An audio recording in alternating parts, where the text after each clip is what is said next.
பெறவே உன்னருளாத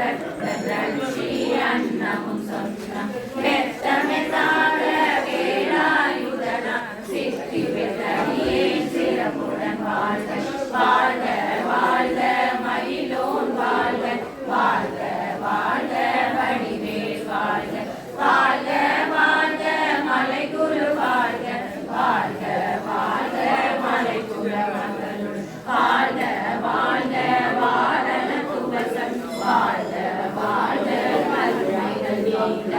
எத்தனை குறைகள் எத்தனை பிழைகள் எத்தனை அடியேன் எத்தனை செய்யும் பெற்றவன் நீ குரு பொறுப்பது உன்னுடன் பெற்றவள் குரமகள் பெற்றவளாமே பிள்ளையன் வாய் பிரியம் அளித்து மைந்தனின் மீதுள் மனமகதருளி தஞ்சமிழவியார் தலைக்கிட அருசை கந்த சஷ்டி கவசம் எழுதிய பாலன் தேவராயன் மகந்தரை காலையில் மாலையில் கருத்துடன் நாளும் ஆசாரத்துடன் அங்கம் துடங்கி நேசமுடன் ஒரு நினைவதுவாகி கந்த சஷ்டி கவசம் இதனை சிந்தை கலங்காது தியானிப்பவர்கள் ஒரு நாள் 34 கொண்டு